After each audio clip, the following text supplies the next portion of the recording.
বাইজা জায়গা আমাকে অনেক সমস্যা হয় বুঝছেন।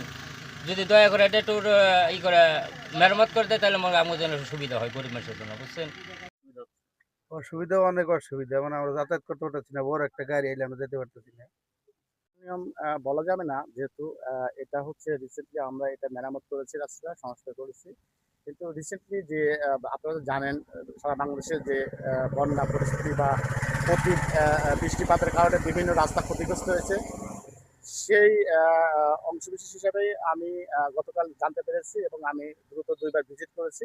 আজকে এই রাস্তাটা যেন মানে মানুষের চলাচলের উপযোগী হয়, সে ব্যবস্থা আমি নিচ্ছি।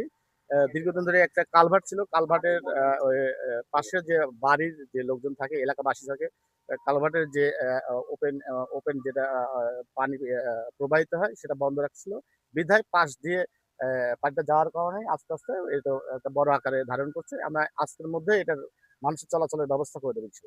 এখানে এখানে একটা রাস্তা হচ্ছে ৮.৫ কিলো রাস্তায় অনেকগুলো ইউডিএন কালভার্ট থাকে।